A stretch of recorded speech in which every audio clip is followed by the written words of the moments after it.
Today, let me talk about how to get work permits in the United States. Honestly, this is a question I get a lot from people who follow me. And normally, I think it's an issue of expectations. Just because we are coming to America, probably we expect some things to work the way we think in our minds, but that's not the reality on the ground. So I think toning down your expectations really helps. And by the way, sorry if you don't see these videos, because I think 1 or 2 weeks ago I posted something with some commercial music and I realized my videos kind of slowed down. But I've been on social media for many years.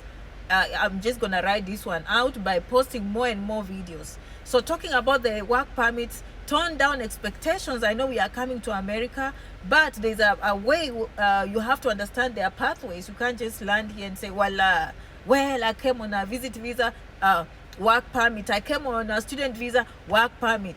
So you really need to understand the kind of visa you're getting before you come to America. Yes, some allow you to work and some do not. For example, if you come on a visit visa, you are not allowed to work legally speaking. Of course, I'm gonna tell you the legal things. Okay, now if you come on a visit visa and you come here, you cannot come with the intent that, I'm going there and then after this I'll do this and that. That's not how you think. But genuinely, if you came to visit, do your thing, but then you decided to change your mind, there are pathways for you. For example, changing into student visa, legitimately falling in love, and all those things that people cannot control. Those things can happen. Okay, so it's a pathway to come to America, but it's not for a work permit unless you find another pathway that will lead you to a work permit. Student visas, of course, the law allows you to work only on campus 20 hours per week, unless you utilize other avenues like CPT. Master students can also can work full-time on CPT, which I can do another video. OPT, those ones come after graduation, but people don't know that you can actually borrow your OPT while you're still a student. But after graduation, they will remember how much time you borrowed. That is 1 year of working, a work permit for 1 year, okay, working off campus. That is OPT. Now for students, when you are going to school 20 hours per week on campus, so you have to think through that. I'm just telling you the stipulations. It's not what you like, it's not what you hear, it's not what you think. Is you have to know that there are pathways in America. J1 is becoming popular since some of us started posting these videos. J1 is for obviously young people mostly, but teachers can be mostly, a little bit out there in terms of age. But J1 mostly is an exchange program. Young people between 18 and 35 can utilize the exchange program, where you come and learn from Americans, they learn from you, and then you take the knowledge back. Mostly interns, we have au pair, we have J1 trainees, we have J1 teachers coming on both J1 and H1B.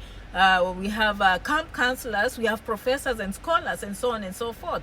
Even high school students, I've seen people who watch my videos and brought their children in high school for 6 months, and that just brings in the travel history.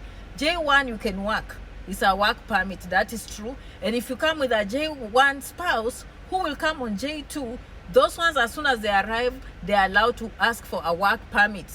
So you see, it depends with the pathway you come with. We have another visa called H1B. This is mostly for professionals, and you have to find a US employer who likes your job, and they'll be able to provide you employment, and they can file for you H1B. Two kinds of H1B. There's one which is the lottery system, which most people, when they graduate here in America, they enter that pool. 55,000 H1B visas given annually. But there's another H1B visa that people don't talk about. That is for non-profits. If a non-profit likes you, they can file for you H1B visa. That one can even be, processed in record time. I've seen people process it in record time for 30 days. But of course, you have to pay for expedited processes. Now, I'm not saying you get 30 days and you're here. Remember, you have to have those embassy appointments, which can take time also. Okay, so you see, H1B is good for, it's a work permit. You work for 3 years. After expiry, they can extend for another period of another 3 years, giving you a total of 6 years on H1B working visa. The good news with H1B, if the employer likes you, they will petition for a green card, so you don't have to renew the H1B ever again, because the green card, as we all know, is permanent residency. So the thing is, if you come here, you have to come with the right intent, do what brought you here. But when you reach here, we know that sometimes people can change their minds. Okay, so you cannot come saying, but I plan to do this, I plan to do this. I see some people following me on the videos and saying these things are loud. I want, Janet, I come here, I will do this. That is not, I cannot tell you to do those things. You have to be smart how you talk, how you read, how you do your research. I love you, I love you, I love you. For any of these things I'm talking about, if you need more information in details, janetrangi67@gmail.com.